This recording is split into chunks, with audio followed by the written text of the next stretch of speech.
So, hello learners. Today we are going to learning about main concept of this session called as nature and importance of this constructivism. In the last period, you learned about the importance a little bit, and one more thing: characteristics, definitions, meaning in the last week. Today we are going to learning about nature and importance. Before that, I will take a very important concept, Vygotsky's socio-culturalism theory, wherein mainly we are going to comparing the cognitivistic approach of the person very well, uh, Vygotsky, as well as uh, ಇನ್ನೊಬ್ರು ಯಾರಪ್ಪ ನಿಮ್ಗೆ ಗೊತ್ತಿದೆ ಅವರು ವೈಗೋಟ್ಸ್ಕಿ, ಇನ್ನೊಬ್ರು ಯಾರು ಪಿಯಾಜೆ. Okay, ಪಿಯಾಜೆ ಮತ್ತು ವೈಗೋಟ್ಸ್ಕಿ ಇವರ ಒಂದು ಏನು ಜ್ಞಾನಾತ್ಮಕವಾದ ಅಂತ ಏನಂತ ಹೇಳ್ತೀವಿ, ಪಿಯಾಜೆ ಅವರ ಜ್ಞಾನಾತ್ಮಕವಾದ ಅಂತ ಹೇಳ್ತೀವಿ, ಜೊತೆಗೆ ಲೇವ್ ವೈಗೋಟ್ಸ್ಕಿ ಅವರ ಸೋಶಿಯೋ ಕಲ್ಚರಲಿಸ್ಟಿಕ್ ಥಿಯರಿ ಅಂತಾನು ಕೂಡ ಹೇಳ್ತೀವಿ. So these two what are the main importance hidden in these two theories given by Vygotsky as well as this Piaget. Let us see one after the other. ನೀವು ಕೆಲವೊಂದು ಅಂಶಗಳು ಬಹಳಷ್ಟು ಪಾತ್ರ ವಹಿಸ್ತಾ ಹೋಗ್ತಾವು. ನೀವು ಕನ್ಸ್ಟ್ರಕ್ಟಿವಿಸಮ್ ಕಲಿಬೇಕಾತಪ್ಪ ಅಂದ್ರೆ ಇವರಿಬ್ರು ವ್ಯಕ್ತಿಗಳು ಬಹಳಷ್ಟು ಪ್ರಾಮುಖ್ಯತೆಯನ್ನ ವಹಿಸ್ತಾರೆ. ಮೊದಲನೇದವ್ರು ಯಾರು ಅಂತಂದ್ರೆ ಪಿಯಾಜೆ. There are two main important persons who are leading this constructivism, where in Piaget he has put forth and originated the concept of the constructivism. ಈ ಕನ್ಸ್ಟ್ರಕ್ಟಿವಿಸಂ ಬರೋದಕ್ಕೆ ಮೂಲಭೂತ ಕಾರಣ ಹೆಚ್ಚು ಅದರಲ್ಲಿ ತೊಡಗಿಕೊಂಡು ಸಂಶೋಧನೆಯನ್ನು ಮಾಡಿದವರು ಯಾರಪ್ಪ ಅಂತಂದ್ರೆ ಮುಖ್ಯವಾಗಿ ಇವರು ಬರ್ತಾರೆ, ಪಿಯಾಜೆ ಅವರು. ಅದಕ್ಕೆ ಅವ್ರಿಗೆ ಪಿಯಾಜೆ ಅವರ ಜ್ಞಾನಾತ್ಮಕವಾದ ಅಂತ ಕರಿತೀವಿ. That's why we call it as a Piaget's cognitivism, and where in the individual is going to constructing enhancing his mental intellectual knowledges using his mental exercises and mental processes. So ಈ ಒಂದು ಜ್ಞಾನಾತ್ಮಕ ವಲಯದಲ್ಲಿ ಪ್ರತಿಯೊಬ್ಬ learner ಅಥವಾ ವ್ಯಕ್ತಿ ಅಥವಾ ಕಲಿಕಾರ್ಥಿ ಅವನು ಏನ್ ಮಾಡ್ತಾನಪ್ಪ ಅಂತಂದ್ರೆ ತನ್ನ ಮಾನಸಿಕ ಚಟುವಟಿಕೆಗಳನ್ನು ಬಳಸಿಕೊಂಡು, ಮನಸ್ಸಿನ ಪ್ರಕ್ರಿಯೆಗಳನ್ನು ಬಳಸಿಕೊಂಡು ಅವನು ತನ್ನ ಬುದ್ಧಿಮತ್ತೆಯನ್ನು ಹೆಚ್ಚಿಸಿಕೊಳ್ತಾ ಹೋಗ್ತಾನೆ. Through that of his mental exercises and mental processes, whatever he is experiencing in his learning environment, and that must make him to lead to that of the next level. ಈ ರೀತಿಯಾಗಿರ್ತಕ್ಕಂತಹ ಬೌದ್ಧಿಕ ಒಂದು ಪ್ರಕ್ರಿಯೆ ಬೆಳವಣಿಗೆ ಕಲಿಕಾರ್ಥಿಯಲ್ಲಿ ಆಗತ್ತೆ ಅಂತ ಹೇಳಿ ಯಾರು ಹೇಳ್ತಾರೆ? ಮುಖ್ಯವಾಗಿ ಜ್ಞಾನಾತ್ಮಕವಾದದ ಪಿತಾಮಹ ಅಂತನೂ ಕರಿತೀವಿ ನಾವು, ಪಿಯಾಜೆ ಅವರು ಹೇಳ್ತಾರೆ. ಪಿಯಾಜೆ is called as father of the cognitivism. Okay, so ಇಲ್ಲಿ ಪಿಯಾಜೆ ಅವರು ನಿಮ್ಗೆ ಗೊತ್ತಿದೆ, ನೀವು ಈಗಾಗಲೇ ಕಲ್ತಿದ್ದೀರಿ. ಇಲ್ಲಿ ಮುಖ್ಯವಾಗಿ ಕೆಲವೊಂದು ಅಂಶಗಳದವು ನೀವು ಬರ್ಕೋಬೇಕಾಗ್ತೈತೆ. ಅವು ಏನಪ್ಪಾ ಅಂತಂದ್ರೆ ಯಾವಾಗ್ಲೂ ಕೂಡ ಇಲ್ಲಿ ಪಿಯಾಜೆ ಅವರು ಕೊಟ್ಟಿರ್ತಕ್ಕಂತಹ ಮೂಲಭೂತವಾಗಿರ್ತಕ್ಕಂಥ 3 ಅಂಶಗಳು. ಸೊ ಏನೇನು ಅಂತಂದ್ರೆ ಮೊದಲನೇದ್ದು, one minute, I will show it. ಮೊದಲನೇದು ಏನು ಅಂತಂದ್ರೆ ಅಸಿಮಿಲೇಷನ್. ನಿಮ್ಗೇನು ಕೇಳಿದ್ರಿ ಇದು ವರ್ಡ್ ಅಸಿಮಿಲೇಷನ್ ಅಂತ ಹೇಳಿ? ಕನ್ನಡದಲ್ಲಿ ಸ್ವಾಂಗೀಕರಣ ಅಂತ ಹೇಳ್ತೀವಿ, assimilation. Okay, next one is adjustability, ಹೊಂದಾಣಿಕೆ ಅಂತ ಹೇಳ್ತೀವಿ. First one is assimilation, second one is adjustability. Okay, third one is adaptation, ಅನುಕೂಲನ. ಅಡಾಪ್ಷನ್, ಅನುಕೂಲನ. ಸೊ ಈ ರೀತಿಯಾಗಿ 3 ಅಂಶಗಳ ಹೆಚ್ಚು ಏನಾಗ್ತಾ ಹೋಗ್ತೈತಿ, ಇಲ್ಲಿ ಪಾತ್ರವನ್ನು ವಹಿಸ್ತಾ ಹೋಗ್ತೈತಿ. ಸೊ ಇಲ್ಲಿ ಹೋಗಿ ಅಂದ್ರೆ ನಮಗೆ ಗೊತ್ತಾಗ್ತೈತೆ ಪಿಯಾಜೆ ಅವ್ರದ್ದು ಏನು ಅಂತ ಹೇಳಿ. Okay, I will show it. Piaget's theory of development here, where in we will find these main important concept here. Schemas, ಇದು ಒಂದು ಕೂಡ ಏನಂತಿ building blocks of knowledge, or this is also called as mental structure, mental model. Okay, whatever the mental structure appears through that of experiences given with respect to particular concept, then he will learn it. Say for example, ನಿಮ್ಗೆ ಏನಾದ್ರೂ ಈಗ ಒಂದು ಏನಪ್ಪಾ ಅಂದ್ರೆ, if you want to teach about the lens ಅಂದ್ರೆ ಮಸೂರ ಗೊತ್ತಲ್ಲ ನಿಮ್ಗೆ, ಆ ಲೆನ್ಸ್ ಮಸೂರವನ್ನ ನೀವು ಕಲಿಸ್ಬೇಕಾಯ್ತಪ್ಪ ಅಂದ್ರೆ ಅಲ್ಲಿ ಪ್ರಿಯರ್ ನಾಲೆಜ್ ಅಂತ ಇರ್ಲೇಬೇಕು according to this constructivism. Okay, previous knowledge should be there which helps to enhance and link and correlate to the knowledge what you wanted to teach. ಈ ಹಿಂದಿನ ಜ್ಞಾನ ಅಥವಾ ಈಗಾಗಲೇ ಇರತಕ್ಕಂಥ ಜ್ಞಾನ ಈಗೇನು ಕಲಿತುಕೊಳ್ತಕ್ಕಂತಹ ಪರಿಕಲ್ಪನೆಯ ಜ್ಞಾನಕ್ಕೆ ಹೊಂದಬೇಕಾಯ್ತಪ್ಪ ಅಂದ್ರೆ ಅದು ಬಹಳಷ್ಟು ಪ್ರಮುಖವಾಗಿರ್ತಕ್ಕಂಥ ಪಾತ್ರ ವಹಿಸ್ತದೆ. ಅದು ಬೇಕೇ ಬೇಕು. The pre-knowledge or the prior knowledge which is going to be linking to the knowledge what the student is going to learn, or the what the teacher is going to facilitating to learn to the students. So ಅದಕ್ಕೆ ಈಗ ನೀವು ಮುಖ್ಯವಾಗಿ ಈಗ lens ಪರಿಕಲ್ಪನೆ ಇರುತ್ತೆ, ಮಸೂರ ಅಂತ ಹೇಳ್ತೀವಿ. What we call as a lens in English, in Kannada it is called as masura. If the student want to, suppose say for example, if you want to define about the lens, ನೀವು ಒಂದು lens ಅನ್ನ define ಮಾಡ್ಬೇಕಂತಿರ್ತೀರಿ ಅಥವಾ lens ಬಗ್ಗೆ ಹೇಳ್ಬೇಕಂತಿರ್ತೀರಿ. What all the prior knowledge that the student should exist in his mind? ಹೇಳ್ರಿ ನನಗೆ, ಏನ್ knowledge ಇರ್ಬೇಕಾಗ್ತೈತಿ? ಹಂಗಾರೆ ಒಂದು ಮಸೂರವನ್ನ ನೀವು ಈ ಪರಿಕಲ್ಪನೆಯನ್ನ ಪಾಠ ಮಾಡಬೇಕಾಯ್ತಪ್ಪ ಅಂತಂದ್ರೆ ಅದಕ್ಕೆ ಸಂಬಂಧಿಸಿದಂತಹ ಪೂರ್ವಜ್ಞಾನ ವಿದ್ಯಾರ್ಥಿಗೆ ಏನೆಲ್ಲ ಗೊತ್ತಿರ್ಬೇಕು? ಹೇಳ್ರಿ ನೋಡೋಣ.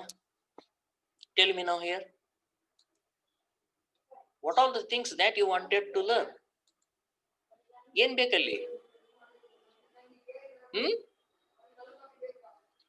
ಯಾರು ಹೇಳ್ತೀರಿ? ಅನ್ಮ್ಯೂಟ್ ಮಾಡಿ ಹೇಳ್ರಿ. ಸುಜಾತ?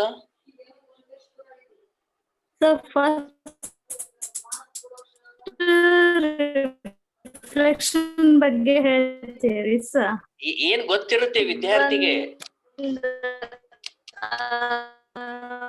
ಮಿರರ್ ಒಳಗೆ ನಮ್ ಇಮೇಜ್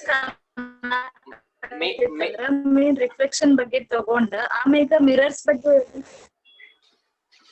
ನೋಡಿ ಹಿಂಗೆಲ್ಲ ಸಮಸ್ಯೆಗಳಾಗ್ತವೆ. ರಿಫ್ಲೆಕ್ಷನ್ ಬಗ್ಗೆ ಬರೋದಲ್ಲ ಇಲ್ಲಿ, ರಿಫ್ರಾಕ್ಷನ್ ಬಗ್ಗೆ ಮಹತ್ವಪೂರ್ಣ ಇರ್ತೈತಿ. Refraction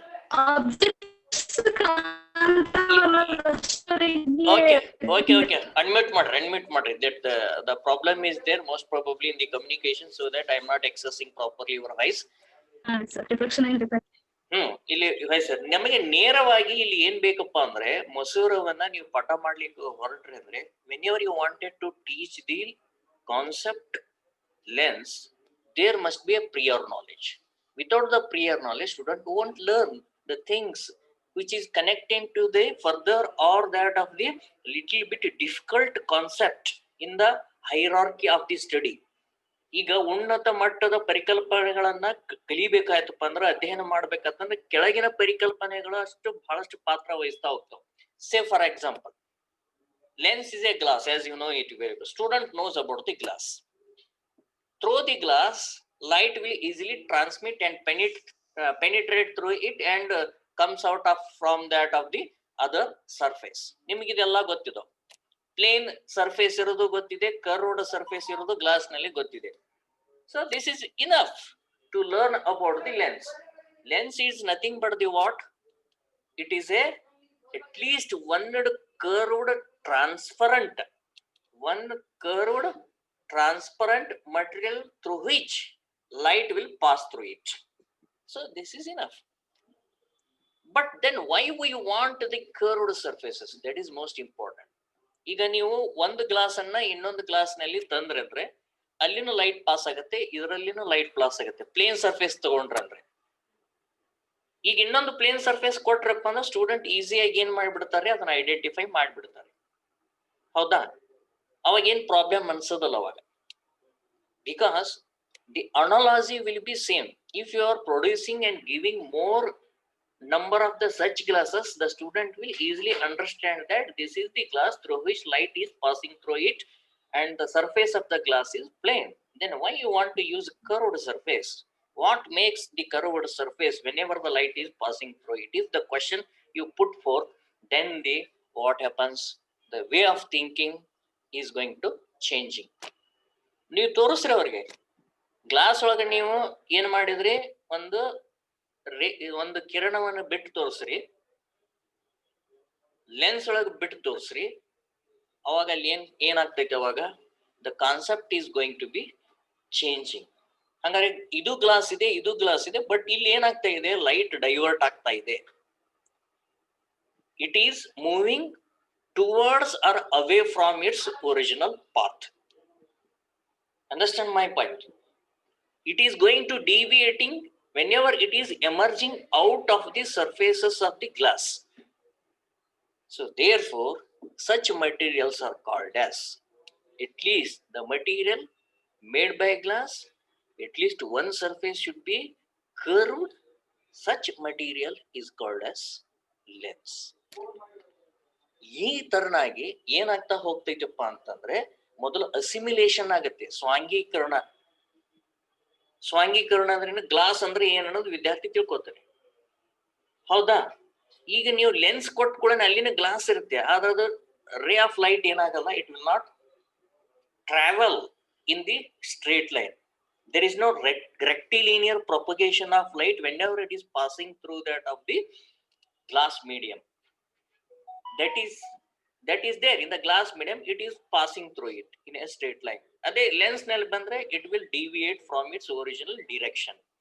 So therefore concept is going to changing. ಅದಕ್ಕೆ ಅವನು ಏನ್ ಮಾಡ್ತಾನೆ, ಅವನು ಅಡ್ಜಸ್ಟಬಿಲಿಟಿ, ಹೊಂದಾಣಿಕೆಗೆ ಬರ್ತಾ ಹೋಗ್ತಾನೆ. ಮೊದಲ ಸ್ವಾಂಗೀಕರಣ ಅಂದ್ರೆ ಏನು, ಈ ಹಿಂದೆ ಕಲ್ತಿದ್ದನ್ನ ಅಥವಾ ಈ ಒಂದು ಕಲಿಕಾ ವಾತಾವರಣದಲ್ಲಿ ಏನು ತೋರಿಸಿದ್ದನ್ನ ಅದನ್ನು ಸ್ವೀಕರಣ ಮಾಡೋದು. ವ್ಯತ್ಯಾಸಗಳು ಉಂಟಾಗ್ತಾವ. whenever there is no equilibrium, ಸಮಸ್ಥಿತಿ ಯಾವಾಗ ಇರೋದಿಲ್ಲೋ, ಉಂಟಾಗೋದಿಲ್ಲೋ, ಅವಾಗ ಏನಾಗ್ತಾ ಹೋಗ್ತೈತಿ, ಅನ್ಬ್ಯಾಲೆನ್ಸ್ಡ್ ಮೈಂಡ್ ಆಗ್ತೈತಿ. Again it makes the children or learner to think over it. why this is called as, then each glass is it the lens? No, never. It never happens like that. We cannot call it as each lens as a glass, whereas we cannot say it as each glass as a lens.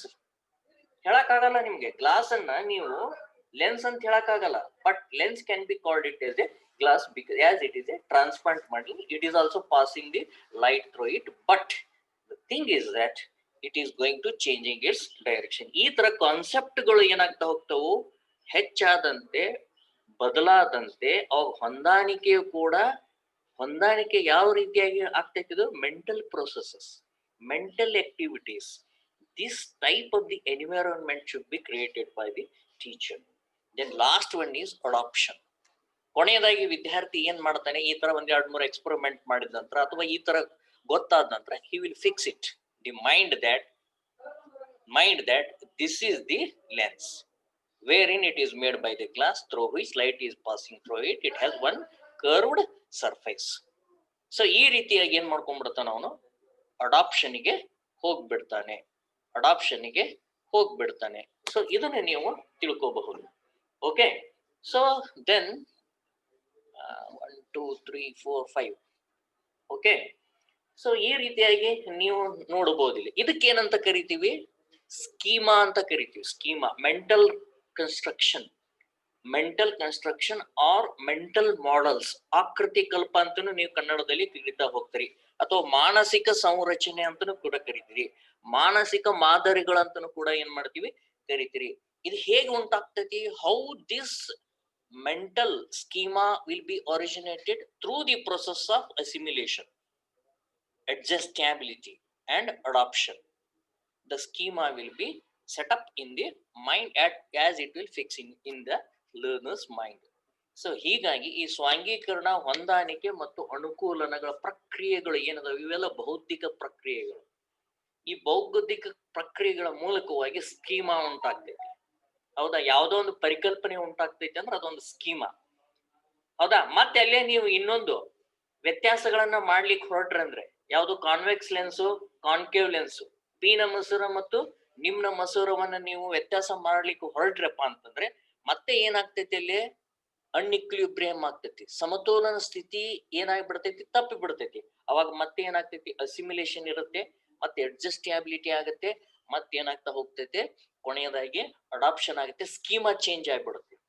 So therefore the things are going to be changing in this way. Previous knowledge is more important to learn the concept, whatever the student is going to learn it.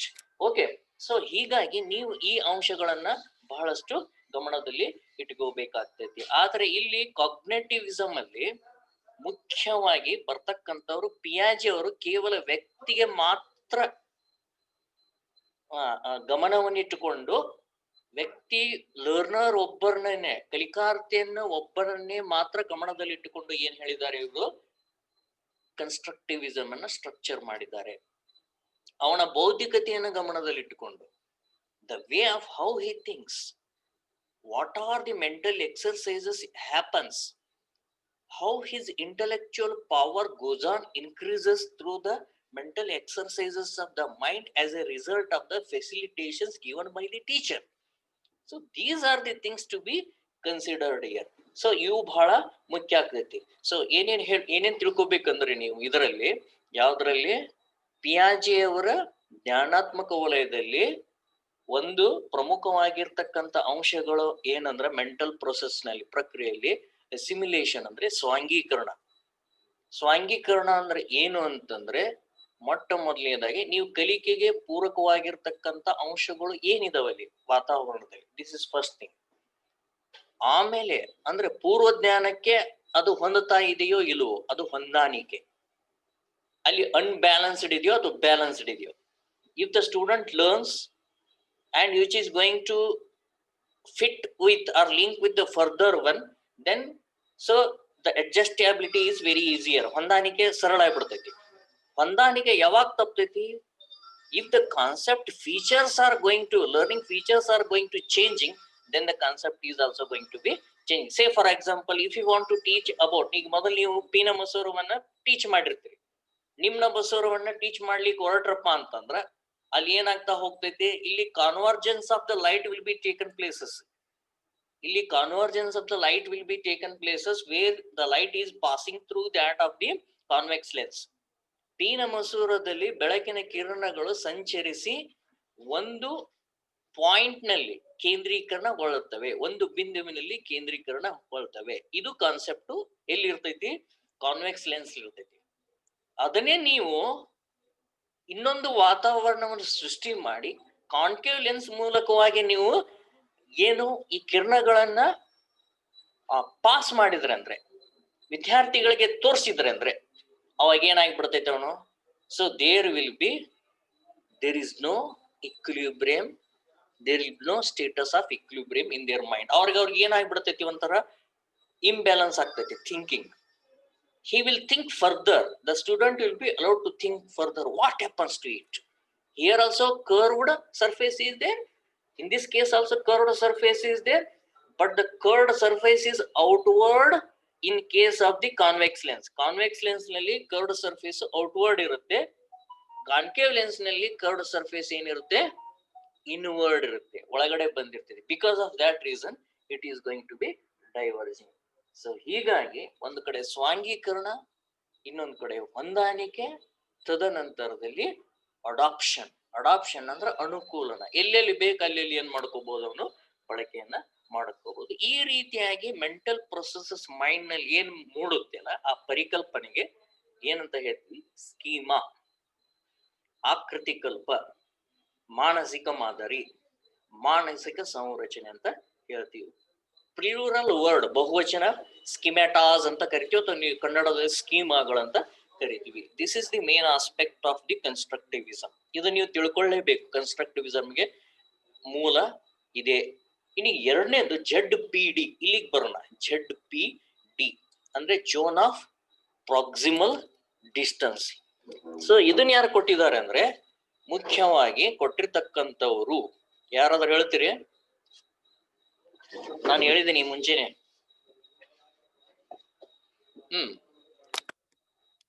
ಯಾರಾದ್ರೂ ಹೇಳ್ತೀರಿ? will anybody come forward to give the answer who gave the concept of ZPD ಅನ್ನುವಂಥದ್ದು ಬಂದ್ಬಿಟ್ಟಿದೆ ಈಗಾಗಲೇ ನೀವು constructivism ನಲ್ಲಿ. Okay, ಇದನ್ನ ಯಾರು ಕೊಟ್ಟಿದ್ದಾರೆ? ZPD, zone of proximal distance. ಕನ್ನಡದಲ್ಲಿ ಅಂತರ್ ಅಭಿವೃದ್ಧಿ ವಲಯ ಅಂತ ಹೇಳ್ತೀವಿ. ಅಂತರ್ ಅಭಿವೃದ್ಧಿ ವಲಯ. Now I will show one figure here. ಒಂದು ಫಿಗರ್ ಅನ್ನ ತೋರಿಸ್ತೀನಿ, ಚಿತ್ರವನ್ನ ನಿಮ್ಗೆ ತೋರಿಸ್ತಾ ಹೋಗ್ತೀನಿ. ಇಲ್ಲಿ ಸೊ ಏನಂತಂದ್ರೆ ಇಲ್ಲಿ ಕಾಣಬಹುದು, ನೀವು ಕಾಣಿಸ್ತಾ ಇದೆಯಲ್ಲ ಎಲ್ಲರಿಗೂ? Is this figure is visible to you all? Yes, sir. Okay, fine. So ಇಲ್ಲಿ ನೋಡ್ರಿ, ZPD ಅಂಡ್ ಸ್ಕ್ಯಾಫೋಲ್ಡಿಂಗ್ ಅಂತ ಹೇಳ್ತಾರೆ. ZPD ಅಂದ್ರೆ ಜೋನ್ ಆಫ್ ಪ್ರಾಕ್ಸಿಮಲ್ ಡೆವಲಪ್ಮೆಂಟ್, ಅಂತರ್ ಅಭಿವೃದ್ಧಿ ವಲಯ. ಹೇಗೆ ವಿದ್ಯಾರ್ಥಿಗಳ ಕಲಿಕೆ ಉಂಟಾಗ್ತೈತಿ ಅಥವಾ ಬೌದ್ಧಿಕತೆ ಹೆಚ್ಚಳ ಆಗ್ತೈತಿ. ಸೊ ಅದಕ್ಕೆ ವೈಗೋಟ್ಸ್ಕಿ ಅವ್ರು ಏನ್ ಹೇಳಿದ್ದಾರೆ ಅಂದ್ರೆ, ಇಲ್ಲಿ ನೋಡ್ರಿ, knowledgeable others, technology and tools are supportive here. It is surrounded by this oval shaped blue colored shaded portion. What I can learn on my own, it is the caption taken here. It is the sentence taken here within this innermost oval shaped circle. ಇಲ್ಲಿ ಒಳಗಡೆ ಇರ್ತಕ್ಕಂತಹ ಸಂಪೂರ್ಣವಾಗಿರ್ತಕ್ಕಂತಹ ಏನಿದೆ, ಇಲ್ಲಿ ನಿಮಗೆ ನೀಲಿ ಬಣ್ಣದ ಏನ್ ಕಾಣಿಸ್ತಾ ಇದೆಯಲ್ಲ, ಇಲ್ಲಿ ವಿದ್ಯಾರ್ಥಿ ಕಲಿತಾ ಹೋಗ್ತಾನೆ. ನೀವಿಲ್ಲಿ ವಾತಾವರಣವನ್ನ ಸೃಷ್ಟಿ ಮಾಡ್ತೀರಿ. ತನ್ನಷ್ಟಕ್ಕೆ ತಾನೇ ಒಬ್ಬನೇ ಕೂಡ being an individual learner, or the student is going to learn based on his own independent thinking from one level to the another level, from previous knowledge to that of the next knowledge.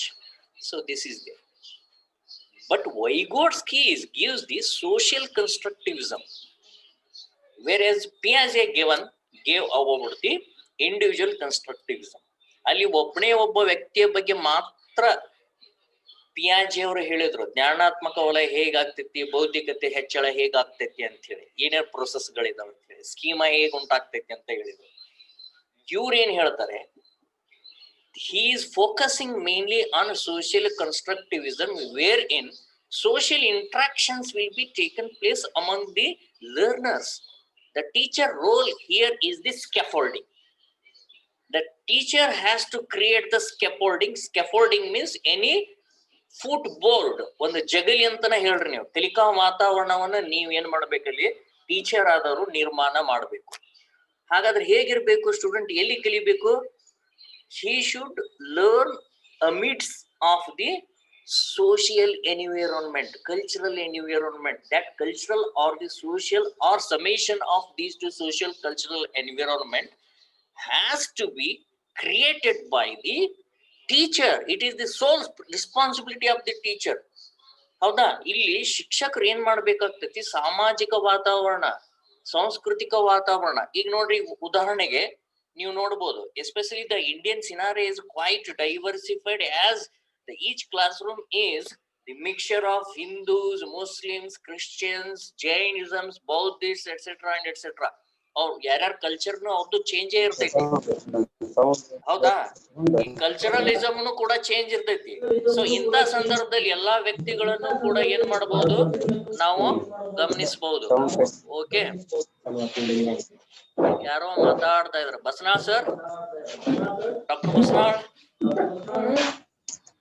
Doctor Basanal sir, mike off ಮಾಡ್ರಿ. Mike please, put off your mike please. Okay, thank you. Okay, so ಈ ರೀತಿಯಾಗಿ ಏನಾಗ್ತಾ ಹೋಗ್ತೈತಿ, ನಾವು ಇಲ್ಲಿ ಕಲಿಕೆ ಅನ್ನೋದು ಉಂಟಾಗ್ತೈತಿ. ಹಾಗಾದ್ರೆ ಯಾವುದು ಹೆಚ್ಚು ಇಲ್ಲಿ ಮಾನಸಿಕ ಪ್ರಕ್ರಿಯೆಯನ್ನ ಹೆಚ್ಚಳ, ಬೌದ್ಧಿಕತೆಯನ್ನ ಹೆಚ್ಚು ಮಾಡ್ತೈತಿ? ಪಿಯಾಜೆಸ್ ಕಾಗ್ನಿಟಿವಿಸಮ್ ನಿಂದ ನಾವೇನ್ ಮಾಡಬಹುದು, ಸ್ಟೂಡೆಂಟ್ಸ್ ಅನ್ನ ಇನ್ನೂ ಎತ್ತರಕ್ಕೆ ಕೊಂಡೊಯ್ಯಬಹುದು, ಅವನ ಬೌದ್ಧಿಕತೆಯನ್ನ ಹೆಚ್ಚಳ ಮಾಡಬಹುದು. We can heighten the intellectual process and knowledge with the help of the Piaget's processes, no doubt about it. It is always focusing on as an individual. ಆದ್ರೆ ಇಲ್ಲಿ ವಿದ್ಯಾರ್ಥಿಗಳು ಏನು ಮಾಡ್ತಾರೆ, they themselves is going to be discussing each other. One will supportive to the others. ಒಬ್ಬ ವಿದ್ಯಾರ್ಥಿ ಇನ್ನೊಬ್ಬರಿಗೂ ಕೂಡ ಹೇಳ್ತಾ ಹೋಗ್ತಾನೆ. The language is also playing the main important role to communicate with the each other. ಯಾರನ್ನು ಕೂಡ ನೀವೇನ್ ಮಾಡುವಂಗಿಲ್ಲ, ಸುಮ್ಮನೆ ಕುಳಿತುಕೊಳ್ಳುವಂತೆ ಬಿಡುವಂತಿಲ್ಲ. Each participant of 4 or 5 or 6, they have to express their own ideology and reflections as a result of this learning environment. ಏನು ಸರಿ ಇದೆಯೋ ತಪ್ಪಿದೆಯೋ, that is secondary. The learning, whatever they learned it in their mode of thinking may be different one. That is quite natural. It differ from one individual to the another individual. ಇಲ್ಲಿ ಪ್ರತಿಯೊಬ್ಬ ವ್ಯಕ್ತಿಗೂ ಕೂಡ ಏನಾಗ್ತಾ ಹೋಗ್ತೈತಿ, ಕಲಿಕಾರ್ಥಿ ತಮ್ಮದೇ ಆದ ರೀತಿಯಲ್ಲಿ ಯೋಚನೆ ಮಾಡುವುದರಿಂದ ಅವನ ಒಂದು ಇವು ಬದಲಾವಣೆಗಳು ಉಂಟಾಗ್ತಾ ಹೋಗ್ತವು. ಸೊ ಹೀಗಾಗಿ ಆ ಪ್ರತಿಯೊಬ್ಬರ ವ್ಯತ್ಯಾಸಗಳು ಏನದವು ಅವೆಲ್ಲವುಗಳನ್ನ ಕೂಡ ಚರ್ಚೆ ಮಾಡಬೇಕಾಗ್ತದೆ. So what is right and what is wrong with say for example, ಈಗ ಮಸೂರವನ್ನು ತೆಗೆದುಕೊಂಡ್ರಂದ್ರಪ್ಪ ಅಂದ್ರೆ ಇಲ್ಲಿ ಚರ್ಚೆ ಮಾಡಬಹುದು ಅವರೆಲ್ಲ ಕೂಡ, ಇದಕ್ಕೆ ಯಾಕೆ ಈ ಮಸೂರ ಅಂತಂತೀವಿ, ಕಾನ್ವೆಕ್ಸ್ ಲೆನ್ಸ್ ಅಂದ್ರೇನು, ಕಾನ್ಕೇವ್ ಲೆನ್ಸ್ ಅಂದ್ರೇನು, ಚರ್ಚೆ ಆಗ್ತಾ ಹೋಗ್ತೈತಿ. What is the ray of divergent, what is the ray of convergent, what is convergent point. So ಇವುಗಳನ್ನು ಎಲ್ಲವನ್ನು ಕೂಡ ಚರ್ಚೆಗೆ ಒಳಪಡಿಸಿದಾಗ ಮಾತ್ರ ಏನಾಗ್ತೈತಿ, ಇನ್ನೂ ಹೆಚ್ಚಿನ ಜ್ಞಾನ ಉಂಟಾಗ್ತೈತಿ. ಅವನಿಗೆ ಎಷ್ಟು ಒಬ್ಬನೇ ಕುಳಿತುಕೊಂಡು ಅಥವಾ ಒಬ್ಬನೇ ಇದ್ದುಕೊಂಡು ಎಷ್ಟು ಕಲಿತಾನೋ ಅದಕ್ಕಿಂತಲೂ ಏನು ಹೆಚ್ಚಿಗೆ ಕಲಿತಾನೆ ಅದನ್ನ ಏನಂತ ಕರಿತೀವಿ ನಾವು, ZPD ಅಂತ ಕರಿತೀವಿ, zone of proximal distance. What I can learn with the help, what I can learn with the help. Help means what, knowledgeable others, their peer group members. In the peer group members, some are more intellectuals, some are moderate intellectuals, some are poor. So therefore they will combine together, come together, and they will discuss together why it is right and why it is not right, that everything will be taken into considerations. So ಹೀಗಾಗಿ ಇಲ್ಲಿ ಏನಾಗ್ತಾ ಹೋಗ್ತೈತಿ, ಸಾಮಾಜಿಕ ವಾತಾವರಣದಲ್ಲಿ ಅಥವಾ ಒಂದು ಗುಂಪಿನಲ್ಲಿ ವಿದ್ಯಾರ್ಥಿ ಕಲಿತಾಗ ಅವನ ಕಲಿಕೆಗೆ ಎಲ್ಲಾ ಪ್ರಚೋದನೆಗಳು ಸಿಗ್ತವು. Here they can use the technology and tools at the same time. This is the role of the teacher. It is a platform. ಇದು ಒಂದು ಜಗಲಿ ಕಲಿಕಾ ವಾತಾವರಣ ಅಂತ ಹೇಳ್ಬೋದು. ಸ್ಕ್ಯಾಫೋಲ್ಡಿಂಗ್ ಅಂದ್ರೆ ಒಂಥರ ಜಗಲಿ ನಿರ್ಮಾಣ ಮಾಡ್ರಿ ಅಂದಂಗ, ಕನ್ನಡದಲ್ಲಿ ಜಗಲಿ ಅಂತಕ್ಕಂಥ ಅರ್ಥ ಬರುತ್ತೆ. ಆದ್ರೆ ಅದೊಂದು ಪ್ಲಾಟ್ಫಾರ್ಮ್, ಅದೊಂದು ವೇದಿಕೆ. ಎಂತಹ ವೇದಿಕೆ ಇರ್ಬೇಕಲ್ಲಿ, ಅಲ್ಲಿ ನಾಲೆಜ್ ಇರ್ತಕ್ಕಂಥವ್ರು ಇರ್ಬೋದು, ಪಿಯರ್ ಗ್ರೂಪ್ ಮೆಂಬರ್ ಸಮವಯಸ್ಕರ ಕಲಿಕಾರ್ಥಿಗಳು ಇರಬೇಕು, ಜೊತೆಗೆ ಅಲ್ಲಿ ತಂತ್ರಜ್ಞಾನಗಳನ್ನು ಕೊಡಬೇಕು, ಸಾಧನಗಳನ್ನು ನಿರ್ಮಾಣ ಮಾಡಬೇಕು. ಇಂಥ ವ್ಯವಸ್ಥೆಯನ್ನ ಕೊಡಬೇಕು ಅಂತ ಹೇಳಿ ಯಾರು ಹೇಳಿದ್ದಾರೆ, ವೈಗೋಟ್ಸ್ಕಿ ಅವರು ಹೇಳಿದರೆ, this should be all together happen in the socio cultural environment. So ಹೀಗಾಗಿ ಈ ಒಂದು ಕಲಿಕಾರ್ಥಿಗೆ ಸಂಬಂಧಿಸಿದಂತಹ ಈ ಒಂದು ಮುಖ್ಯವಾಗಿ ರಚನೆ ಸ್ಕಿಮ್ಯಾಟ, ಇಲ್ಲಿ ವೈಗೋಟ್ಸ್ಕಿ ಅವರು ಬರ್ತಾರೆ, ಇಲ್ಲಿ ಪಿಯಾಜೆ ಅವರು ಬರ್ತಾರೆ. ಈ ಅಂಶಗಳನ್ನ ನೀವು ಗಮನದಲ್ಲಿ ಇಟ್ಟುಕೊಂಡ್ರೆ ನಿಮಗೆ ಕನ್ಸ್ಟ್ರಕ್ಟಿವಿಸಮ್ ಅನ್ನೋದನ್ನು ಕೂಡ ಬಹಳಷ್ಟು ಮುಖ್ಯವಾದಂತಹ ಪಾತ್ರವನ್ನ ವಹಿಸ್ತೈತಿ. So I will come for discussions. ನಾವು ಒಂದು ಡಿಸ್ಕಷನ್ಸ್ಗೆ ಬರ್ತೀನಿ ನಾನು. ಅದಕ್ಕಿಂತ ಮುಂಚೆ ಕೆಲವು ಸ್ಟೂಡೆಂಟ್ಗಳಿಗೆ, ನಾನು ಬೇರೆ ಕಾಲೇಜ್ನ ಸ್ಟೂಡೆಂಟ್, ನಮ್ ಗುಳೇಗೂಡು ಕಾಲೇಜ್ ಸ್ಟೂಡೆಂಟ್ಗಳಿಗೆ ಅವ್ರ ಪ್ರಿನ್ಸಿಪಲ್ಗೆ ಹೇಳಿದ್ನಿ, ಯಾರಾದ್ರೂ ಇಂಟ್ರೆಸ್ಟೆಡ್ ಇದ್ರೆ ಜಾಯಿನ್ ಆಗ್ಲಿ ಅಂತ ಹೇಳಿ. ಸೊ ಯಾಕೆಂದ್ರೆ ಚರ್ಚೆಗಳಾಗ್ಬೇಕು. ಇವರು ವಿಜಯಲಕ್ಷ್ಮಿ ಇದ್ದಲಿಗೆ ಅಂತ ಹೇಳಿದ್ದಾರೆ. ಇದೀರಿ madam?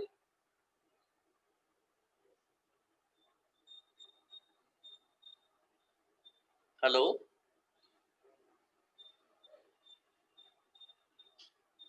Pallavi Kulkarni, sorry ಕಾರ್ಕೋನ್.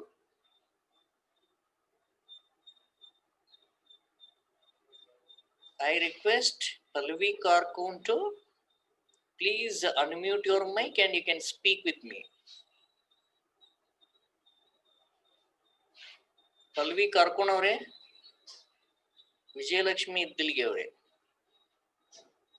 because your principal told me that they will give my online classroom to you. Okay, so irli. So ಇನ್ನು 5 ನಿಮಿಷದಲ್ಲಿ ನಂದು ಇದು ಸೆಷನ್ ವೈಂಡ್ ಇನ್ 7 minutes ಇತ್ತು. ಸೊ ಅದಕ್ಕಿಂತ ಮುಂಚೆ ನಾನ್ ನಿಮ್ಗೆ ಒಂದು 2 ನಿಮಿಷ ಟೈಮ್ ಕೊಡ್ತೀನಿ. ಏನ್ ಟೈಮ್ ಕೊಡ್ತೀನಿ ಅಂದ್ರೆ, ಒಂದು ಕಾನ್ಸೆಪ್ಟ್ ಅನ್ನ ನೀವು ಟೀಚ್ ಮಾಡಬೇಕಾಗಿದೆ. ಅದಕ್ಕೆ ಹಿನ್ನೆಲೆಯಾಗಿ ಪ್ರೀವಿಯಸ್ ನಾಲೆಜ್ ಏನಿರುತ್ತೆ, ನೀವು ಆ ಕಾನ್ಸೆಪ್ಟಿಗೆ ಇರ್ತಕ್ಕಂಥ ಪ್ರೀವಿಯಸ್ ನಾಲೆಜ್ಗಳು ಏನು, ಏನೆಲ್ಲ ನೀವು ಬದಲಾವಣೆಗಳನ್ನ ಸಾಮಾಜಿಕ ವಾತಾವರಣದ ಮೂಲಕವಾಗಿ ನೀವು ತರಬಹುದು. ಇಲ್ಲಿ ಅಸಿಮಿಲೇಷನ್, ಅಡ್ಜಸ್ಟಬಿಲಿಟಿ, ಅಡಾಪ್ಷನ್ ಹೇಗಾಗುತ್ತೆ, ZPD ಹೇಗಾಗುತ್ತೆ. ಸೊ ಇದನ್ನ ನನಗೆ ನೀವು ಹೇಳಬೇಕು. ಓಕೆ, ಅಸಿಮಿಲೇಷನ್ ಅಂದ್ರೆ ಸ್ವಾಂಗೀಕರಣ. ಒಂದು ವಾತಾವರಣ ಏನಿರುತ್ತಲ್ಲ ಆ ವಾತಾವರಣಕ್ಕೆ ಸಂಬಂಧಿಸಿದಂತಹ ನೀವೇನ್ ಕಲಿಕೆಯನ್ನ ಕ್ರಿಯೇಟ್ ಮಾಡ್ತಿರಲ್ಲ, ಪ್ರೀವಿಯಸ್ ನಾಲೆಜ್ಗೆ ಕಲಿಸ್ಬೇಕಂತಿರ್ತಿರಲ್ಲ, ಅದನ್ನ ಅವ್ರು ಗ್ರಹಿಸಬೇಕು. Okay, so then only it will helpful for to learn. If there is a unequilibrium, if there is a equilibrium, no doubt at all he will easily learn it. ಈಗ ಅದನ್ನೇ ಹೇಳಿದ್ನಲ್ಲ, ಒಂದು ಬಿಳಿ ನಾಯಿ ಮರಿ, ಒಂದು ಇನ್ನೊಂದು ಬೆಕ್ಕು, ಎರಡೂ ಕೂಡ ಮರಿಗಳಾದಾಗ ಅವೆರಡನ್ನು ತಂದ್ರೆ ಏನಾಗ್ಬಿಡ್ತೈತಿ, ಎರಡು ಒಂದೇ ಅಂತ ತಿಳ್ಕೊಂತವು. ಯಾವಾಗ ಅವು ಮಾತಾಡ್ಲಿಕ್ಕೆ ಬೌ ಬೌ ಅಂತವು, ಮ್ಯಾವ್ ಅಂತವು, ಅವಾಗ ಡಿಫ್ರೆನ್ಸಸ್ ಆಗ್ತಾವ. ಯಾವುದು ನಾಯಿ ಮರಿ, ಯಾವುದು ಬೆಕ್ಕಿನ ಮರಿ ಅನ್ನೋದು ವ್ಯತ್ಯಾಸಗಳು ಅವಾಗ ಗೊತ್ತಾಗ್ತೈತಿ. ಆದ್ರೆ ಸಣ್ಣ ಇದು ಎರಡು ಪಕ್ಕದಲ್ಲಿ ತಂದು ನೋಡಿದಾಗ ಎರಡು ಒಂದೇ ತರ ಅಂತ ಮಗು ಏನ್ ಮಾಡ್ತಿರ್ತೈತಿ, ಗುರ್ತಿಸ್ತಾ ಇರ್ತೈತಿ. ಸೊ ಅದಕ್ಕೆ ನೀವು ನಿಮ್ಮ ಸೈನ್ಸ್ಗೆ ಸಂಬಂಧಪಟ್ಟಂತೆ ಎಲ್ಲರೂ ಕೂಡ, ಸೊ ನನಗೆ ಏನ್ ಮಾಡ್ಬೇಕಂದ್ರೆ ಒಂದು ಪರಿಕಲ್ಪನೆಯನ್ನೇ ತೆಗೆದುಕೊಂಡು ನನಗೆ ಹೇಳ್ರಿ, I will give a time 2 minutes, 2 ನಿಮಿಷ ಟೈಮ್ ಕೊಡ್ತೀನಿ. I will get back to you.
Hello,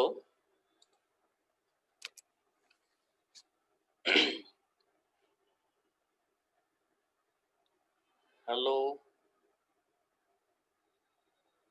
Sujata? Yes, sir. Tell me now, concept. Sir ಈಗ ಫಸ್ಟ್ ನಾನು ನ್ಯೂಟನ್ ಫಸ್ಟ್ ಲಾ ಹೇಳ್ಬೇಕಂತ ಮಾಡ್ತೀನಿ ಸರ್ ಸ್ಟೂಡೆಂಟ್ಸಿಗೆ. Okay. ಸೊ ಅಲ್ಲಿ ಫಸ್ಟ್ ಲಾ ಏನೈತೆ sir, ಯಾವ್ದೇ ಒಂದು ವಸ್ತು ಸ್ಥಾನಪಲ್ಲಟಗೊಳ್ಬೇಕ ಮತ್ತ್ ಹೊಳ್ಳಿ ನಿಶ್ಚಲ ಸ್ಥಿತಿಗೆ ಬರ್ಬೇಕಂದ್ರ ಮುಖ್ಯವಾಗಿ ಬಾಹ್ಯಬಲ ಪ್ರಯೋಗ ಆಗ್ಬೇಕ್ರಿ ಸರ್. Yes. ಅದಕ್ ಫಸ್ಟಿಗೆ ನಾ ಅವ್ರಿಗೆ ಚಲನೆ ಅಂದ್ರೆ ಏನಂತ ಕೇಳ್ತೇನ್ರಿ ಸರ್. Very good. ಅವ್ರು ಹೇಳ್ತಾರ ಒಂದು ವಸ್ತು ಒಂದ್ ವಸ್ತು ಒಂದ್ ಸ್ಥಳದಿಂದ ಇನ್ನೊಂದ್ ಸ್ಥಳಕ್ಕೆ ಸಲ್ಸಕ ಚಲನೆ ಅಂತ ಇರುತ್ತೆ. Very ಆ good. ಚಲನೆ ಹಾಕಾಕ ಮುಖ್ಯವಾಗಿ ನಮಗೇನ್ ಬೇಕು Okay. ಅದನ್ನ Fine. ಕೇಳ್ತೇನ್ರಿ ಸರ್. Yes. ಅವ್ರು ಶಕ್ತಿ ಇಲ್ಲ ಬಲ ಹಿಂಗೆಲ್ಲ ಹೇಳ್ತಾರ್ರಿ ಸರ್. Okay. ಮುಖ್ಯವಾಗಿ ನಾವ್ ಬಲ ಬೇಕ ಅಂತ ಹೇಳ್ತೇನ್ರಿ ಸರ್. ಅದಕ್ ನಾನ್ ಅವ್ರಿಗೆ ಎಕ್ಸಾಂಪಲ್ ಮಾಡಿ ತೋರಿಸ್ತೀನಿ. ಈಗ ಒಂದ್ ನಾ Okay. ಬಾಲ್ ಇಲ್ಲಿ ಇಟ್ಟೇನ್ ಅಂದ್ರೆ ಇದನ್ನ ಒಂದ್ ಪ್ಲೇಸ್ ಇಂದ ಇನ್ನೊಂದ್ ಪ್ಲೇಸ್ ಮೂವ್ ಮಾಡಾಕತ್ತೇನೆ ಅಂದ್ರೆ ನಾ ಮೇನ್ ಆಗಿ ನಾನ್ Okay. ಫೋರ್ಸ್ ಅದ್ರ ಮ್ಯಾಗ ಅಪ್ಲೈ ಮಾಡ್ಬೇಕು ನಾ ಅಂದಾಗಷ್ಟ ಅದ ಆಬ್ಜೆಕ್ಟ್ ಮೂವ್ ಆಕೈತಿ ಅಂತ ಹೇಳಿ ಹೇಳ್ತೇನ್ರಿ ಸರ್. Okay, ಇದೇ ತರ fine. ಅವ್ರಿಗೆ ಒಂದೆರಡು ಎಕ್ಸಾಂಪಲ್ ಮಾಡಕ್ ಹೇಳಿ ಅಂತ Okay. Very good. Nice. Okay. So ಈ ತರ ಏನ್ ಮಾಡ್ತೀರಿ ನೀವು, ಒಂದ್ ಪ್ರಾಬ್ಲಮ್ ಯಾವಾಗದು ಅನ್ಇಕ್ವಿಲಿಬ್ರಿಯಂ ಆಗತ್ತೆ ಅವ್ರಿಗೆ, ಹೊಂದಾಣಿಕೆ ಯಾವಾಗ ಮಾಡ್ಕೋಬೇಕಾಗ್ತೈತಿ, ಅನ್ಇಕ್ವಿಲಿಬ್ರಿಯಂ ಸಮತೋಲನ ತಪ್ತಾರಲ್ಲ ಅವ್ರು ಯಾವಾಗದು ಪ್ರೀವಿಯಸ್ ನಾಲೆಜ್ ಬಂದು ನೀವು ಹೇಳ್ರಿ. ಅಂದ್ರ ಈಗ ನಾವ್ ಇದನ್ ಹೇಳ್ತೇವಲ್ರಿ ಸರ್ ಜಡತ್ವ ಒಳಗ ಅವಾಗ ಅಲ್ಲೊಂದ್ ಸ್ವಲ್ಪ ಸಮತೋಲನ ತಪ್ತಾರ್ರಿ ಸರ್ ಅವ್ರು. ಯಾಕಂದ್ರೆ ಅಲ್ಲಿ ಏನಾಗ್ತೈತಿ ಕಾನ್ಸೆಪ್ಟ್ಗಳು ಅರ್ಥ ಆಗಲ್ಲ ಅವ್ರಿಗೆ ಕೆಲವೊಂದ್ ಸಂಗತಿಗಳು. ಹಾ ರೀ ಸರ್. ಅವಾಗ ಅವ್ರು ಏನ್ ಜಡತ್ವ ಅಂದ್ರೆ ನಾವು ನಮ್ದ್ ಫೋರ್ಸ್ ಅದು ಏನ್ ಆಗಿರಂಗ್ರಿ ಸರ್ ಅದ ಔಟರ್ ಫೋರ್ಸ್ ಇದಾಕೈತಲ್ರಿ ಸರ್ ಅಲ್ಲಿ ಸ್ವಲ್ಪ ಕನ್ಫ್ಯೂಸ್ ಆಕಾರಿ.